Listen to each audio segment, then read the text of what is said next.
মানুষের সুবিধা অসুবিধা এটা ইসলাম আমলে নেয়। কতটা আমলে নেয় ছোট্ট একটা উদাহরণ দিলে আমরা বুঝতে পারবো। রাসূল সাল্লাল্লাহু আলাইহি ওয়াসাল্লাম সাহাবাদেরকে নিয়ে একবার বসা, হঠাৎ করে এক সাহাবী এসে বললেন, ইয়া রাসূলুল্লাহ হালাকতু ইয়া রাসূলুল্লাহ, হে আল্লাহর রাসূল আমি তো শেষ। রাসূল সাল্লাল্লাহু আলাইহি ওয়াসাল্লাম বললেন, তুমি শেষ, তোমার আবার কি হলো? তো সাহাবী বলেন, ওয়াকাআতু আলা ইমরাআতি ফি রমাদান, আমি রমজান মাসে দিনের বেলায় আমার স্ত্রীর সাথে ফিজিক্যাল ইন্টিমেসিতে চলে গেছে, ভুল করে ফেলছে। আমরা জানি যে রমাদানে আমরা কিছু কাজ করতে পারি না।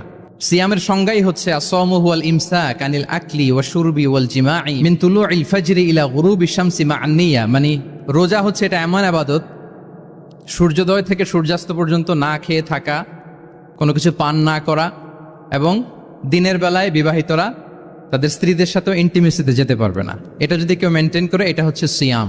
তো সাহাবী বলে, ইয়া রাসূলুল্লাহ আমি তো শেষ, আমি তো দিনের বেলা ভুল করে ফেলছি, আমি তো আমার স্ত্রীর সাথে মেলামেশা করে ফেলছি, এখন কি করব? তো এটার আবার একটা বড় পেনাল্টি আছে। আপনারা যারা জানেন যে ইচ্ছাকৃত রোজা ভাঙলে কাজাও করতে হয়, কাফারাও দিতে হয়। কাজা মানে একটা রোজার জন্য একটা রোজা, আর কাফারা মানে হচ্ছে আরো 60টা রোজা রাখতে হবে। কয়েকটা জিনিস আছে, বেসিক্যালি 3টা।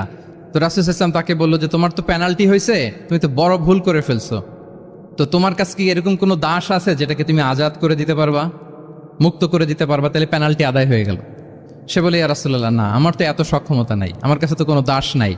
আচ্ছা দাস নাই, তো রাসূল সাল্লাল্লাহু আলাইহি ওয়াসাল্লাম বললেন তাইলে তুমি টানা 2 মাস রোজা রাখতে হবে, তাইলেও পেনাল্টি হয়ে যাবে, আদায় হয়ে যাবে, পারবা?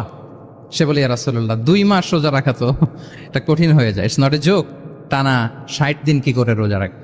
তো রাসূল সাল্লাল্লাহু আলাইহি ওয়াসাল্লাম বললেন এটাও পারবে না, তাহলে 60 জন মিসকিনকে খাবার খাইয়ে দিতে হবে এজ এ পেনাল্টি। এটা বড় অন্যায় করে ফেলছো, 60 জন মিসকিনকে খাবার খাওয়াবে, এটা পারবা? সে বলে, ইয়া রাসূলুল্লাহ এটাও পারবো না। তাহলে কয়টা অপশন দিয়েছিলেন রাসূল সাল্লাল্লাহু আলাইহি ওয়াসাল্লাম? আওয়াজ করে বলেন তো কয়টা? একটাও উনি পারবে না। দাসও আজাদ করতে পারবে না, 2 মাস রোজাও রাখতে পারবে না, 60 জনকে খাওয়াতেও পারবে না। তো রাসূল সাল্লাল্লাহু আলাইহি ওয়াসাল্লাম বললেন কিছুই যখন পারবে না, কি আর করা, যাও একটু অপেক্ষা করো, দেখি কি করা যায় তোমাকে নিয়ে। তো রাসূল সাল্লাল্লাহু আলাইহি ওয়াসাল্লাম অন্যান্যদের প্রশ্নের উত্তর দিচ্ছিলেন, সময় যাচ্ছে হঠাৎ করে রাসূল সাল্লাল্লাহু আলাইহি ওয়াসাল্লামের দরবারে এক ঝুড়ি সাদাকার খেজুর আসলো, এক ঝুড়ি। তো সাদাকার এক ঝুড়ি খেজুর দেখে রাসূল সাল্লাল্লাহু আলাইহি ওয়াসাল্লাম বললেন ওই ব্যক্তিকে ডাকো যার কিছু নাই, কিছুই করতে পারবে না। ডেকে আনা হলো। রাসূল সাল্লাল্লাহু আলাইহি ওয়াসাল্লাম বললেন যাও, তুমি তো কিছুই করতে পারবে না, এই এক ঝুড়ি চ্যারিটির খেজুর, সাদাকার খেজুর তুমি গরিবদের মাঝে বিতরণ করে দাও, তাসাদ্দাক বিহা, এটা বিতরণ করে দাও, তাইলে আশা করি আল্লাহ তোমাকে মাফ করবে। তো এই সাহাবী বলে, ইয়া রাসূলুল্লাহ আলা আফকারা মিন্না ইয়া রাসূলুল্লাহ, আমার চেয়েও গরিব কাউকে খুঁজে বের করে দান করতে হবে? তো রাসূল সাল্লাল্লাহু আলাইহি ওয়াসাল্লাম বললেন হ্যাঁ, গরিবকেই তো দিতে হবে। তো উনি বললেন যে রাসূলুল্লাহ পুরো মদিনার তল্লাটে আমার চাইতে গরিব কেউ আর নাই, আমি সবচাইতে গরিব।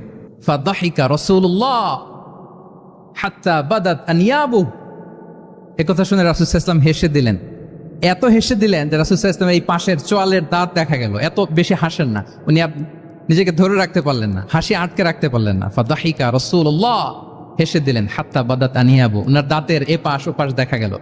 তো রাসূল সাল্লাল্লাহু আলাইহি ওয়াসাল্লাম বললেন যাও, দাস মুক্তি করতে পারবো না, 2 মাস রোজাও রাখতে পারবো না, তারপরে 60 জনকে খাবারও খাওয়াতে পারবো না, এখন দিলাম চ্যারিটির এক ঝুড়ি খেজুর, এটা গরিবদের মধ্যে দান করে দাও। তুমি বলো যে তোমার চেয়ে গরিব আর কেউ নাই, তো কি করা, যাও তুমি তোমার ফ্যামিলি নিয়ে এটা খাও, তোমার ফ্যামিলির মেম্বার্স যারা আছে এদেরকে নিয়ে এটা কি করো, খাও। দেখেন আমাদের সুবিধা অসুবিধাকে ইসলাম কতটা বিবেচনায় নেয়। আসছিল পেনাল্টি দিতে, কথা বুঝতেছেন আমার? ওই সাহাবী রাসূল সাল্লাল্লাহু আলাইহি ওয়াসাল্লামের কাছে আসছিল কি দিতে, পেনাল্টি, এখন নিয়ে গেল কি, এক ঝুড়ি। আল্লাহু আকবার পড়বেন না? দিস ইজ আওয়ার ইসলাম, যেটা নিয়ে আমাদের প্রাউড ফিল করা উচিত। কি বলেন? আমাদের যে ধর্ম জ্ঞানের কথা বলে, আমাদের যে ধর্ম মানবতার কথা বলে, আমাদের যে ধর্ম এমন বিধান দেয় যেটা মানতে পালন করতে আমাদের কষ্ট হয় না, বরং আমাদের সুবিধা অসুবিধা বিবেচনায় নেয়, সে ধর্ম নিয়ে, সে ইসলাম নিয়ে আমাদের প্রাউড ফিল করা উচিত কিনা বলেন? শুনি নাই আমি, ইয়েস অর নো?